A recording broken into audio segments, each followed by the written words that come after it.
The night shift at Marlowe's cafe had its own rhythm. Soft jazz filtering through the speakers, the low hum of the espresso machine, and the occasional clatter of plates as someone tried too hard to stack them neatly. Lila had learned to move in that rhythm like a dancer. She didn't rush, she didn't linger. And she certainly didn't let the monotony get under her skin. Nights like this suited her. It was her second week on the late shift, and she already knew most of the regulars by sight and by mannerisms. Some greeted her with polite smiles, others with nods that barely broke the armor of their own solitude. But there was one customer who was different. One who made the air itself seem heavier whenever he entered. Table 7. Always table 7. Mr. Rowan. He was the kind of man people notice first for his posture, then for his eyes. Sharp, almost predatory in their attentiveness, yet cold enough that even seasoned waitstaff hesitated to meet them directly.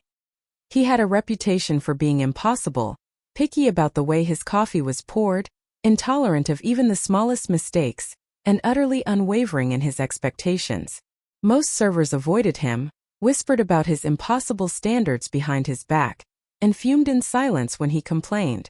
But Lila didn't feel intimidated. She didn't try to charm him, didn't attempt flattery or false politeness. She simply did her job carefully, attentively, and without a trace of self-doubt. The door chimed.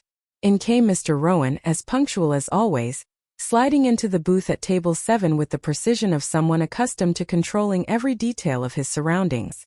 He glanced at the menu but didn't need it. He had his usual order. A black espresso, 2 sugar cubes, and the pan-seared salmon salad with extra lemon. No substitutions, no improvisations. Evening, Mr. Rowan, Lila said, voice steady, friendly but not familiar. She placed a clean napkin and a glass of water on the table. Evening, he replied, his voice clipped, precise.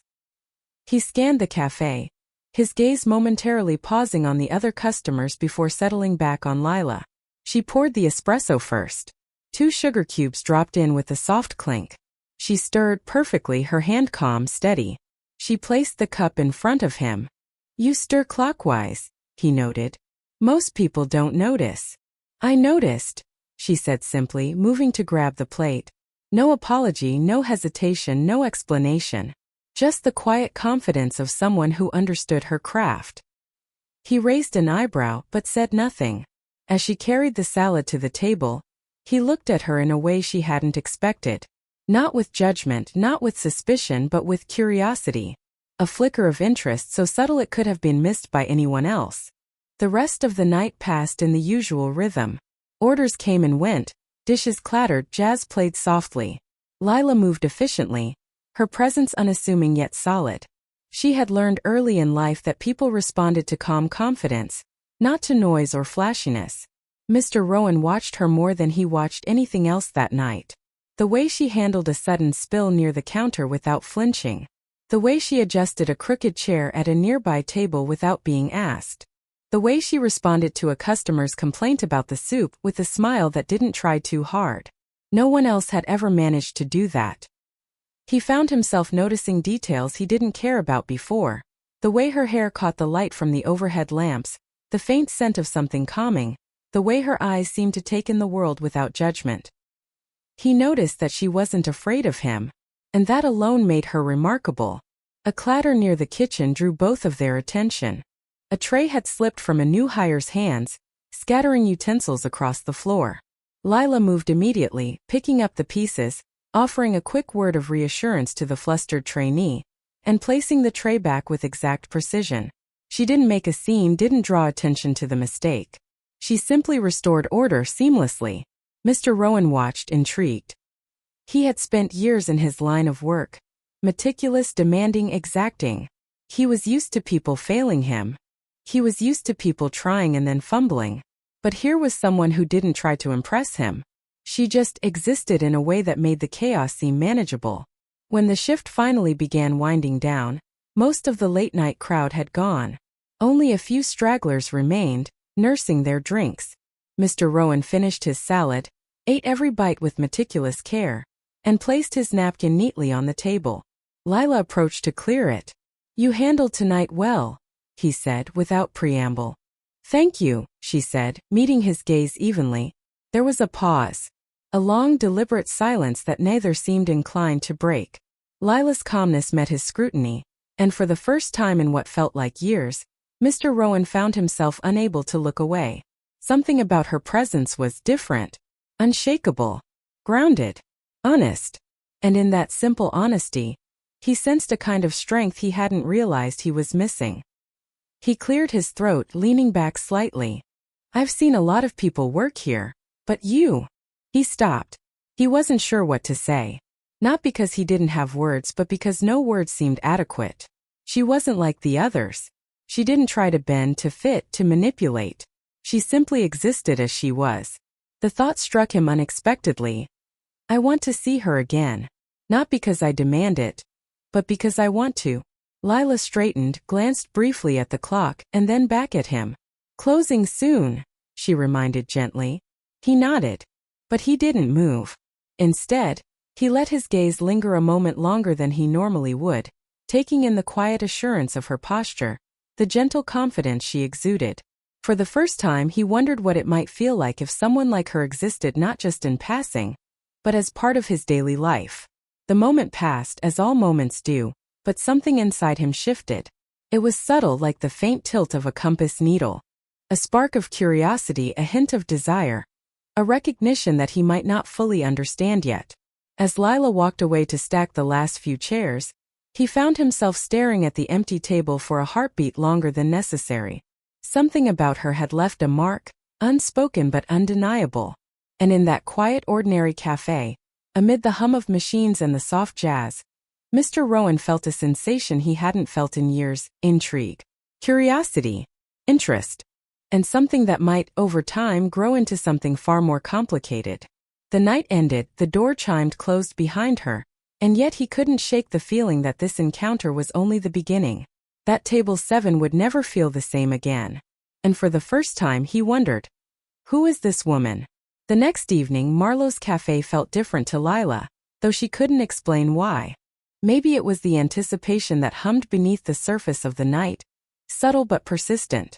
She moved through her shift with the same calm efficiency, checking trays, pouring coffee, offering gentle reassurances to the occasional late-night customer.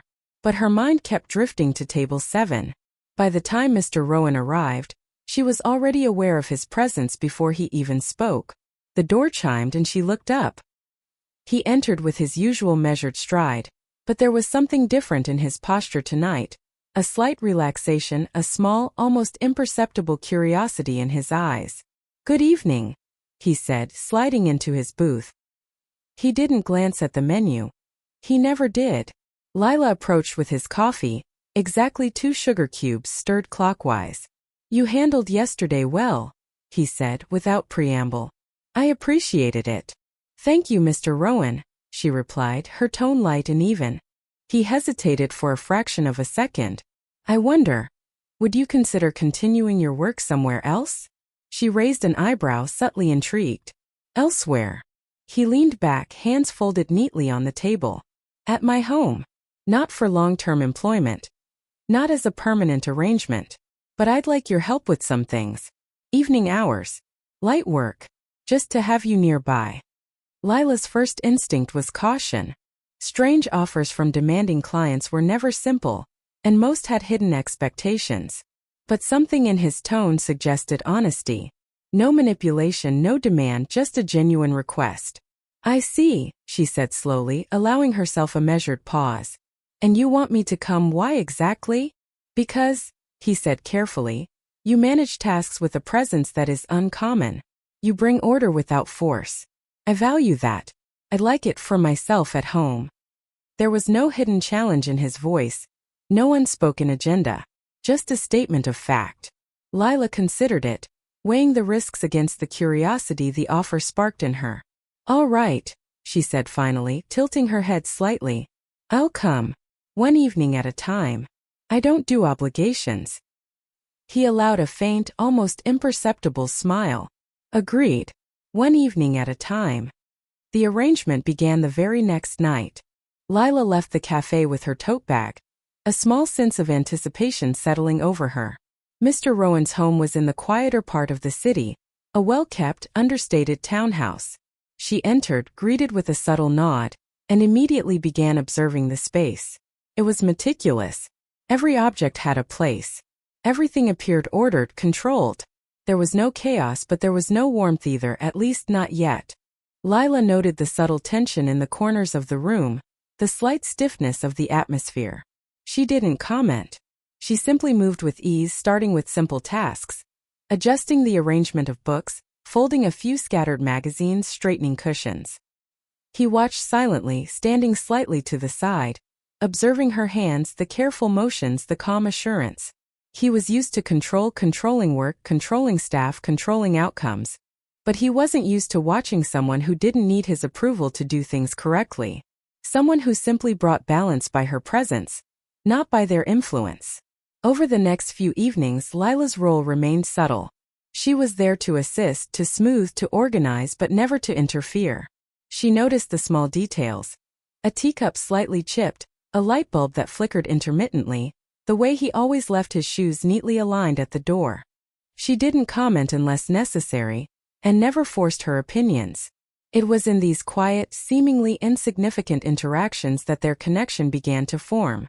One evening, as Lila adjusted the angle of a lamp beside the armchair where he usually read, he asked without looking up, "Do you always notice things like this? Things that matter?" She asked, her voice gentle. "I notice the world that's in front of me. Not everyone does." He considered that, a rare moment of silence passing between them. Then, as though testing something, he added, "And does noticing make you tired?" "Not if you focus on the right things," she replied simply. He glanced at her briefly. The corner of his mouth twitched almost imperceptibly. It was the closest thing to a smile she had yet seen from him outside the cafe. Days blurred into evenings, and the small routines began to feel natural. She brewed tea while he worked at his desk, handling correspondence or reviewing notes. They exchanged few words, but it wasn't uncomfortable. There was a rhythm to the quiet. She would hum softly as she moved about, and sometimes he would pause, pen hovering over paper, to watch her work. Their first playful moment came unexpectedly. He had dropped a small paperclip, and Lila picked it up, tossing it back toward him lightly. It landed perfectly on his desk. "You missed," he said, almost as a test. "I didn't," she said calmly, a hint of amusement in her eyes. "It's just on your side of the table now." He allowed a quiet chuckle, almost startling him. Lila smiled, subtle but genuine, and for the first time, she noticed his posture relaxing. It was small, nearly imperceptible, but it was there. One evening, as the autumn air turned crisp, they shared a simple task together. A cabinet door in the kitchen had begun sticking, refusing to close completely. He had struggled with it for days, and Lila simply observed for a moment before gently lifting, guiding, and adjusting the hinges. The door clicked into place. "Effortless," he muttered, almost to himself. "Sometimes it just takes the right perspective," she replied. Again, he found himself watching her more than the task itself. There was a steadiness to her, a clarity of purpose that made the smallest things feel less complicated. And he realized that nights without her presence were somehow emptier, quieter in a way he hadn't noticed before. Yet, despite the growing sense of familiarity, boundaries remained unspoken but respected. She didn't pry, she didn't question, she didn't demand. She simply existed in the spaces he allowed, and in doing so began reshaping them with a subtle, almost invisible hand. By the end of the week, their interactions had developed into something neither had planned, but both felt. A shared glance over a stack of papers, a quiet correction of a minor misalignment, a brief, mutual acknowledgement of presence. Simple gestures, yet each carried weight. One evening, as she poured a cup of chamomile tea, he leaned back in his chair and said, almost absently, "You've made this place different. Calmer. Easier." She looked at him, surprised by the rare admission. "I just do what I can," she said softly. He nodded, more to himself than to her. But the corner of his mouth lifted ever so slightly, a small private acknowledgement of something he hadn't admitted before, that her presence mattered, that she mattered. And in that quiet acknowledgement, the distance between them narrowed imperceptibly. When Lila finally gathered her things to leave that night, he walked her to the door. Not because he had to, but because he wanted to. And when the door closed behind her, he found himself staring at the now empty room with a sense of anticipation he hadn't expected. The spark was growing, small but undeniable, and he knew in that private, unspoken way that the evenings to come would feel increasingly incomplete without her. He didn't yet understand the depth of what was forming between them, but he knew one thing clearly. He wanted more nights like this. Evenings at Mr. Rowan's home had settled into a rhythm. Lila arrived after her shift at the cafe, greeted by the quiet solidity of his presence and the orderly calm of the space he had meticulously arranged. She no longer noticed the stiffness that had once made the rooms feel unwelcoming. Instead, she moved naturally, her presence weaving into the quiet patterns of the house. At first, Mr. Rowan had been cautious, watching her work with that meticulous scrutiny that came so naturally to him. But slowly, almost imperceptibly, the dynamic shifted. He no longer needed to monitor every action. Her calm competence spoke for itself. She didn't need instructions, she didn't need praise, and she certainly didn't need to explain herself. She simply did what was necessary, and in doing so, she became a subtle anchor in his life. Started with small things. A misplaced book returned to its shelf without comment. A blanket adjusted on the sofa so it no longer looked neglected. A glass of water quietly refilled at the precise moment he reached for it. These gestures, simple and ordinary, carried a weight that neither of them fully acknowledged at first. One evening, a minor crisis tested their developing rhythm. The kitchen sink, which had been whispering about a slow leak for weeks, finally gave way with a small but dramatic gurgle. Water pooled at their feet. Mr. Rowan froze for a heartbeat, hands hovering uncertainly above the countertop, before Lila stepped forward. "Don't worry," she said calmly, rolling up her sleeves. "Let's just stop the flow first." He watched, a mix of skepticism and intrigue on his face, as she moved with methodical efficiency. She turned off the water at the main valve, grabbed a towel, and assessed the situation with a quick glance at the pipes. "We'll need to tighten this joint," she said, pulling the wrench from the cabinet. Together they worked in silence, an unspoken cooperation guiding their movements. He followed her lead, handing tools when she indicated, holding pieces steady when required. The air between them was charged, not with tension but with focus. It was a collaboration built on trust, though neither admitted it outright. When the leak was finally stopped, he stepped back, inspecting the result. "Efficient," he said, almost reluctantly. "Sometimes efficiency is just patience," she replied, a faint smile on her lips. It was in moments like these that the subtle shift in their relationship became undeniable. He found himself appreciating her presence, not as a solution to a problem, but as a quiet comfort. Her calm allowed him to exhale, to release the constant vigilance he had always maintained. Their evenings began to fill with more shared activities, small and domestic but rich in intimacy. Lila would organize the pantry while he wrote at his desk. They exchanged brief comments on a recipe, or the placement of a chair, or the light filtering through the window. Their words were few but weighted, meaningful. One night, as she was folding laundry, she found a photograph tucked between the pages of a book on the shelf. It was unremarkable at first glance, a younger version of Mr. Rowan standing beside a small boat, but something in the way he held himself, in the tilt of his jaw and the focus in his eyes, hinted at a history he rarely shared. She didn't comment. She simply returned it to its place, careful and respectful. But later, when he noticed the photo missing and retrieved it, he said quietly, "I see you found that." "Yes," she replied softly. "You were very precise even then." He gave a short, almost imperceptible laugh. "I suppose some things never change." These small revelations, handled without drama, began to create a silent understanding between them. He realized that her presence didn't just smooth his environment, it allowed him to exist without the constant weight of scrutiny he carried for himself. Her calm strength became a kind of mirror, reflecting a side of him he rarely acknowledged. Another evening brought a different kind of test, a power outage. A sudden sharp click, and the house plunged into darkness. Lila remained undisturbed. She retrieved a flashlight, guided him to the fuse box, and worked with a patience that contrasted sharply with his initial tension. "Why aren't you stressed?" he asked, leaning against the wall, hands in his pockets. "Why would I be?" she replied. "It's just darkness. Temporary. Fixable." Her words were simple, but they carried a lesson he hadn't realized he needed. Life, even in its minor crises, could be approached with composure. Watching her navigate challenges without panic or expectation made him question how often he allowed himself the same grace. By now, evenings in the house had become more than just shared tasks. They had become a space where quiet companionship thrived.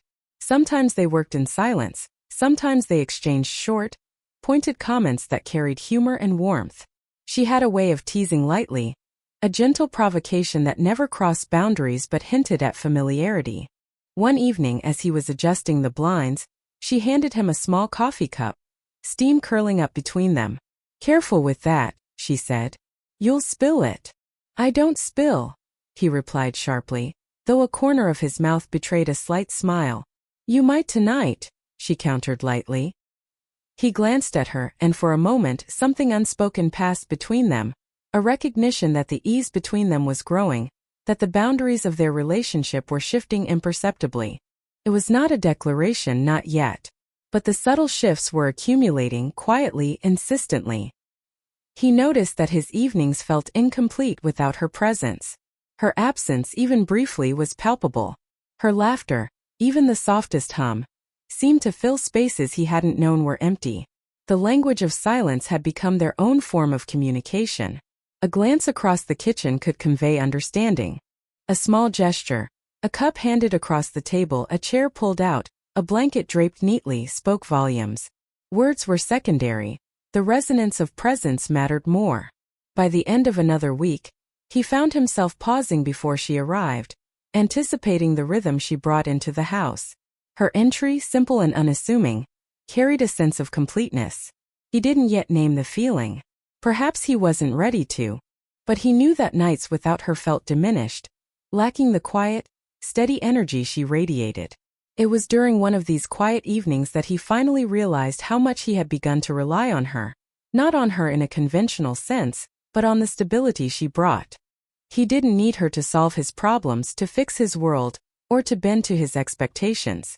He needed her simply because she reminded him that order, patience, and kindness could coexist in the same space, and that his own world might be softer if he allowed it.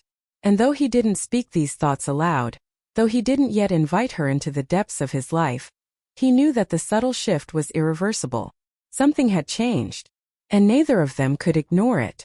By now, the rhythm of their evenings had settled into something neither rushed nor forced. The house, once stark and precise, began to carry a softer undertone, not because Mr. Rowan had changed anything deliberately, but because Lila's presence infused it with warmth.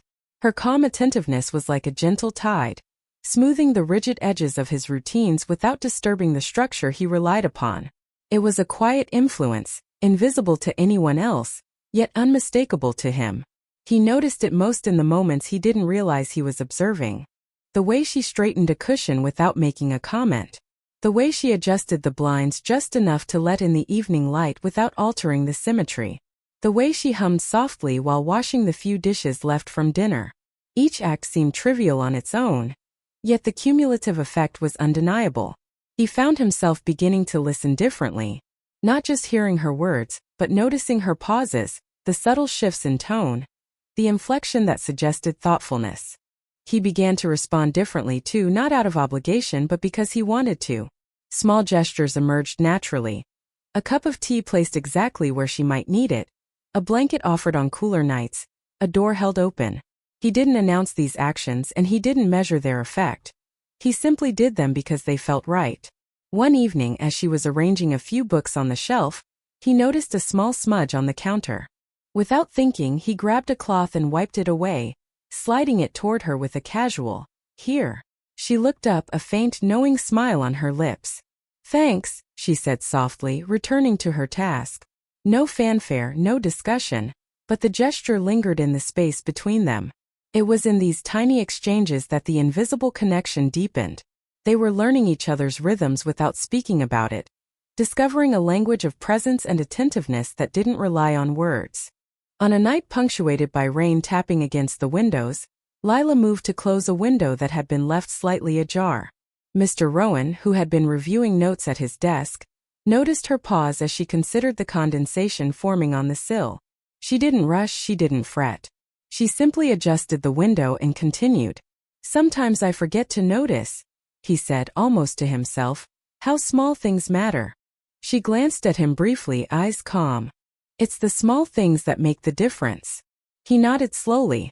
Her words weren't a lesson, not in the conventional sense. They were simply truth, delivered with a quiet strength that he felt more than he processed. And he realized that he had been measuring life too loudly, too rigidly, too strictly. Lila reminded him that presence itself could transform a space, and perhaps even a person. Their evenings began to include small, shared routines that had nothing to do with work. She would hum softly while tending the teapot. He would glance up, letting the steam curl between them. Sometimes he would stand silently behind her, observing, and occasionally he would offer a fleeting, practical suggestion. "Perhaps the sugar should be over there. Easier reach." She would nod without comment, appreciating the efficiency without losing her own calm.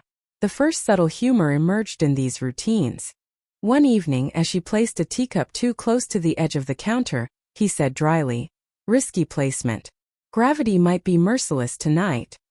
"I like to live dangerously," she replied with a faint smile, eyes sparkling briefly before returning to her work. He chuckled, an almost private sound, and she caught it. Their shared glance held no words, but the air between them lightened. Humor, gentle and understated, became a bridge across the spaces they had long maintained between them. One night, a minor mishap occurred. A drawer stuck, refusing to open. He had tried and failed several times before. She observed, hands on her hips, and said simply, "You need leverage." She showed him the correct angle, and the drawer yielded effortlessly. "Effortless," he murmured, echoing a phrase he had said before. "Sometimes," she replied softly, "it's just about finding the right approach." He realized that her influence didn't lie in doing things for him, but in showing him a different perspective. Her calm approach, her subtle guidance, her unwavering patience. These were shaping him in ways he hadn't anticipated. He was becoming less rigid, more attentive, more willing to notice rather than control. Even mundane evenings held significance. Folding laundry, wiping surfaces, arranging cushions, small gestures layered with care. He began to respond instinctively, leaving notes of tea, adjusting a light, or clearing a path before she asked. These actions were not declarations. They were echoes of a bond forming quietly, naturally. One night, while organizing the living room, she found a small notebook tucked under a stack of papers. He had left it there accidentally. She opened it briefly and discovered sketches, notes, fragments of thoughts he hadn't shared. Nothing dramatic, just traces of his personality, glimpses of his past and perspective. She closed it carefully and set it back without a word. Later, he noticed her holding the notebook and asked quietly, "You looked through it?" "Yes," she said simply. "Interesting thoughts." He inclined his head, a rare acknowledgement. No probing questions, no judgment. Just a recognition that she had observed, understood, and respected his private world. These unspoken exchanges became the hallmark of their invisible connection. They didn't need to articulate every thought or feeling. Each gesture, each glance, each shared silence contributed to a growing intimacy that was felt rather than discussed. By the end of another week, Mr. Rowan noticed something he hadn't expected. He had begun to anticipate her presence. He looked forward to evenings not out of obligation or routine, but because they felt richer, calmer, fuller with her there. The thought surprised him.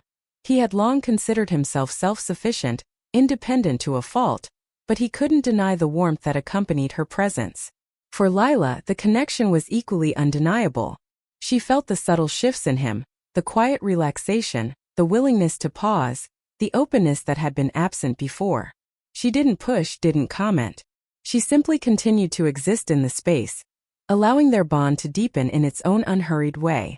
And so the invisible connection grew, silently, insistently.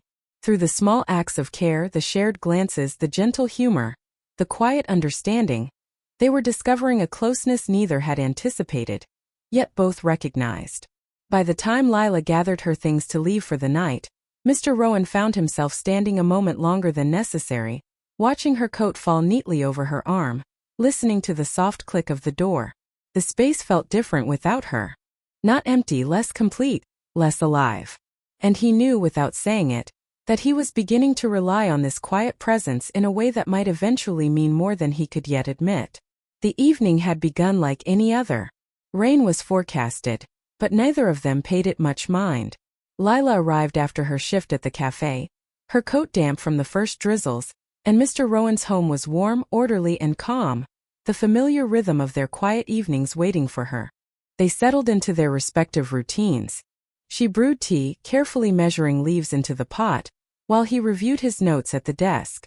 The soft patter of rain against the windows became a backdrop, almost like a steady heartbeat that neither needed to acknowledge aloud. But soon the rain intensified. A heavy downpour began, thrumming against the roof and rattling the windows. Wind gusted sharply, shaking the doors. The street outside quickly became a blur of darkness and water. "You don't want to go out in that," he said, glancing toward her as she adjusted the blinds. "I wasn't planning to," she replied, her calmness unshaken. Minutes later, a gust rattled the front door, making it swing slightly. Lila moved to secure it, and he followed her, standing close though neither spoke. The storm was loud, and for the first time, the house felt both small and intimate, cocooned against the chaos outside. After a pause, he said, almost hesitantly, "Stay tonight. You shouldn't drive in this." She looked at him, surprised. There was no insistence, no expectation, only a quiet, practical concern. She considered it for a moment, then nodded. "All right," she said softly. The rest of the evening unfolded with a strange, gentle intimacy. They prepared dinner together, a simple meal, pasta, garlic, and sautéed vegetables. Lila moved with her usual calm efficiency, and he followed her instructions when she asked. Their interactions were subtle. A touch of a hand to pass a pot, a shared glance over simmering ingredients, a quiet word of encouragement when the pasta threatened to boil over. The storm outside provided a sense of isolation, a small bubble where the world beyond their walls didn't exist. Lila hummed softly while stirring the sauce, and he found himself listening, almost entranced, letting the melody fill the gaps between their movements. At one point, she reached for a spice jar on the top shelf, stretching slightly, and he instinctively moved closer, hand hovering near hers as if ready to assist. Their fingers brushed lightly for a fraction of a second, a fleeting contact, but the air around them seemed to charge. Neither spoke, but the silence that followed carried a weight far heavier than words could convey. Dinner was served and they ate side by side, small talk minimal, but each word deliberate. Occasionally, their hands would brush as they passed condiments or poured water. Each touch was fleeting, casual, but each lingered in the mind longer than intended. After the meal, the storm intensified further, thunder rolling across the sky. A flicker of lightning illuminated the room briefly, and Lila reached for a blanket, draping it over the edge of the sofa. He watched her, noticing the way her calm composure contrasted with the turbulence outside. Without thinking, he retrieved a second blanket and placed it over her shoulders. "Thanks," she said softly, eyes meeting his for a moment. The connection in that gaze was subtle but profound, a recognition of shared presence, trust, and the quiet intimacy that had grown between them. They moved to the living room, settling into the sofa together. The rain created a natural soundtrack, filling the silence between them. They didn't need to speak. Words were unnecessary. Their shared presence was enough. He noticed details he had never allowed himself to see before. The way her hair caught the light, the subtle curve of her smile, the steady rhythm of her breathing. At one point, she reached for the teacup he had poured for her and their hands brushed again. This time neither moved away. Fingers lingered a heartbeat longer than accidental, and in that brief touch, a conversation unfolded that neither dared to voice. Curiosity, longing, and something deeper flickered in that silent exchange. After a while, the storm outside began to wane, but the quiet intimacy remained. They worked together to clean up the kitchen, laughing softly at a spilled sauce or a slippery utensil. The ease between them had grown, the boundaries dissolving without force, replaced by a natural closeness neither could deny. When it was finally time to settle in for the night, he gestured toward the guest room for her. "I'll make up the bed," he said, voice low. She shook her head gently. "I'm fine on the sofa." It's comfortable enough. But he insisted, and she allowed herself the indulgence of his care. There was no ceremony, no forced politeness, just the quiet, unspoken understanding that she would stay, and he would provide for her comfort. As they prepared the room, their movements overlapped briefly. A hand rested momentarily on a shoulder as he adjusted the pillow. A hand brushed against his as she placed a blanket on the bed. Each touch was light, careful, almost accidental, yet heavy with unspoken meaning. Finally, they retreated to their respective spaces, yet the distance felt negligible. In the dim light, the sound of the storm fading outside, a subtle tension remained, an awareness of what was unspoken, a promise held in the space between them. At one point, as Lila reached for a book on the nightstand, their hands met again lightly, almost by accident. This time neither pulled away immediately. Their fingers lingered, a gentle contact that spoke of curiosity, of shared presence, of a closeness that had been building for weeks. It was a small, fleeting touch, yet it carried a resonance neither could ignore. The silence that followed was heavy with possibility, charged with a new awareness of one another. Words were unnecessary. The connection had become its own language. As the night deepened, the storm fully passing, they found themselves comfortable in the same space, aware of each other's proximity without needing to articulate it. Lila's calm steadiness balanced his intensity, and his attentiveness responded to her quiet presence. By the time sleep approached, a gentle understanding had settled over them. The storm had passed, but the shift it created lingered. They were closer now, not through words or declarations, but through shared moments, mutual respect, and the subtle intimacy that only time, trust, and quiet attention could foster. And in that closeness, fleeting as it might be, they both felt the beginning of something inevitable, a bond deeper than routine, more profound than simple companionship, yet still unspoken, waiting for its moment to emerge fully. Morning light filtered softly through the curtains, casting warm stripes across the room. Lila awoke to the gentle sound of birds outside and the lingering scent of rain. She stirred, careful not to disturb the quiet presence beside her. For a moment, she allowed herself the rare luxury of stillness, feeling the subtle comfort of having shared a night under the same roof with someone who had become more than a mere acquaintance. Mr. Rowan stirred as well, opening his eyes slowly. The room was calm, the storm from the previous night reduced to a distant memory. The soft morning light highlighted his features in a way she hadn't noticed before. Less severe, more human, more approachable. He glanced at her, and she met his gaze with a quiet, unspoken understanding. Neither spoke immediately. There was no need. The night had shifted the balance between them, created a closeness that didn't demand words. They simply existed together, the silence comfortable and natural. Eventually, he rose and moved to the kitchen. Lila followed, instinctively offering to help, though he merely shook his head. "Sit," he said quietly, gesturing toward a chair by the table. She complied, observing him with subtle curiosity as he prepared tea, carefully pouring hot water into a delicate pot and letting the leaves steep. "Did you sleep well?" he asked, finally breaking the silence, his tone soft, almost hesitant. "Yes," she replied simply, "thanks." He nodded, a faint smile playing on his lips. He didn't press for more, didn't probe for unnecessary conversation. It was enough to share the quiet routine, to participate in these small, meaningful acts together. Breakfast was simple: toast, eggs, and the tea he had prepared. They moved around each other with ease, setting plates, pouring tea, and occasionally exchanging short, deliberate words. There was a rhythm to their morning, a gentle dance of presence that had developed over weeks of evenings spent in shared routines and silent understanding. At one point, he paused mid-motion, glancing at her with something unspoken in his expression. Lila met his eyes, sensing the weight of the thought behind them. He didn't articulate it, yet the moment carried a silent acknowledgement that this closeness, this comfort, had grown into something significant. Later, as she tidied up the kitchen, he remained at his desk, reviewing notes. He glanced up occasionally, observing her with quiet appreciation. There was no tension now, no strict scrutiny, only the natural awareness of someone whose presence had subtly reshaped his life. As the morning progressed, they found themselves engaging in small domestic tasks together, folding laundry, arranging cushions, tidying surfaces.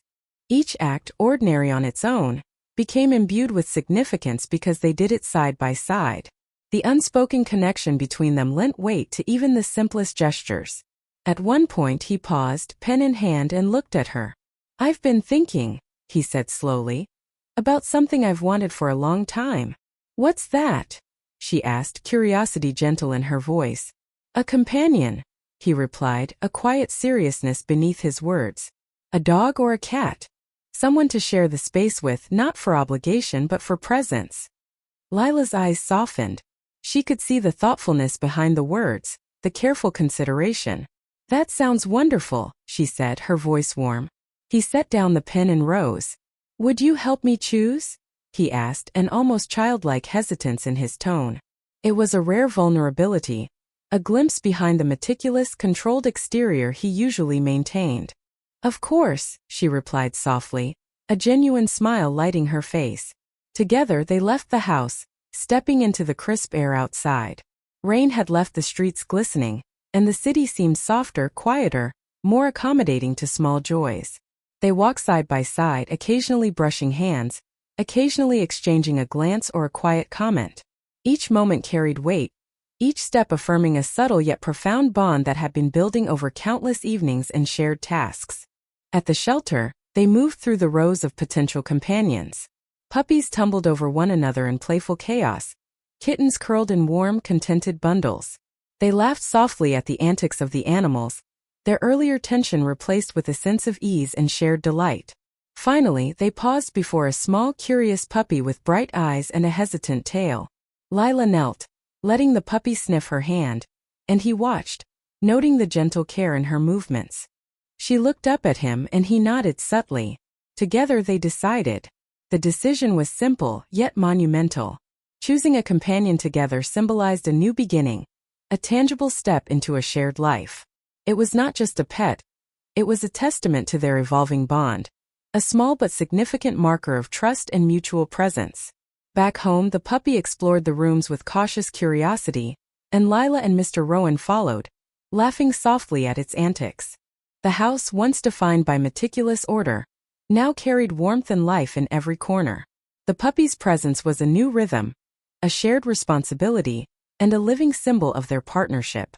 That evening, as they sat together, watching the new companion settle into its space, Mr. Rowan reached for the teacup she had poured for him.